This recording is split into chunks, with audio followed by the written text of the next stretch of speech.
Hey, what's up mga kaballers? Maligayang pagbabalik sa aking channel. Halina't pag-usapan natin ang balitang GSW. Confirm dinaya, mga referee markado na sa GSW. Tara na't pag-usapan natin yan dito sa Basketball Hotshot.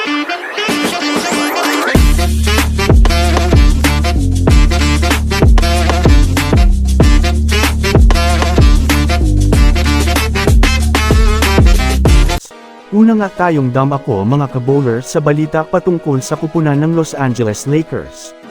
Alam naman nga po natin sa ngayon na nagkasubukan ang Lakers at itong Dallas Mavericks. Simula pa lang nga mga kabowlers ay mainit na nga po ang pinapakitang laro ni Luka Doncic, kaya naman maaga nga pong nakalamang ang Dallas Mavericks hanggang sa third quarter, ngunit naging mainit nga po mga kabowlers ang Lakers pagkantong ng fourth quarter at damaykit ang kanilang laban.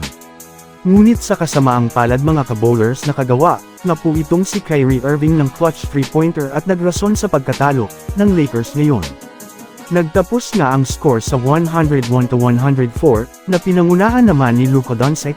Nakapagtala nga po ng double-double si Luka Doncic dahil sa kanyang 30 points, 12 rebounds na may kasamang 8 assists, na sinamahan naman ni Kyrie Irving na nakapagtala rin ng 28 points, kaya naman masasabi iyan yung dahilan kung bakit nahirapan ng Lakers makuha ang panalo sa Dallas Mavericks. Sa kasalukuyan nga po mga kabowlers, ang Mavs nga ngayon ay may kartadang 11 wins at 5 losses, na aakyat na sa pangatlong pwesto sa West.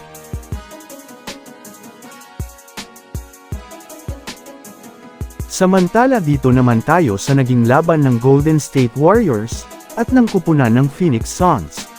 Sa pagsisimula pa lang nga po mga kabowlers ng laro ay masasabi nga po natin, nagigil ang Warriors matalo ang Suns. In short, maganda nga po ang naging simula nila.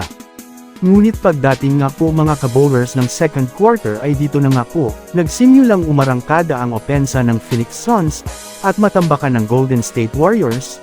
Nagawa pa nga pong magkaroon ng tatlong technical sa Golden State, kaya mas lalo pa nga pong lumobo ang kalamangan. Bukod pa dyan mga kabowlers, galit na galit nga pong si Steve Kerr dahil na rin napakanipis nga daw po ng mga tawag sa kanilang team. Nakahabol pa nga po at naidikit pa ng mga second unit ng Golden State, pero hindi na nga po nagawang makalamang pa ng Warriors sa Suns, kaya naman doon na nga po tinalo mga kabowlers ng Suns ang GSW.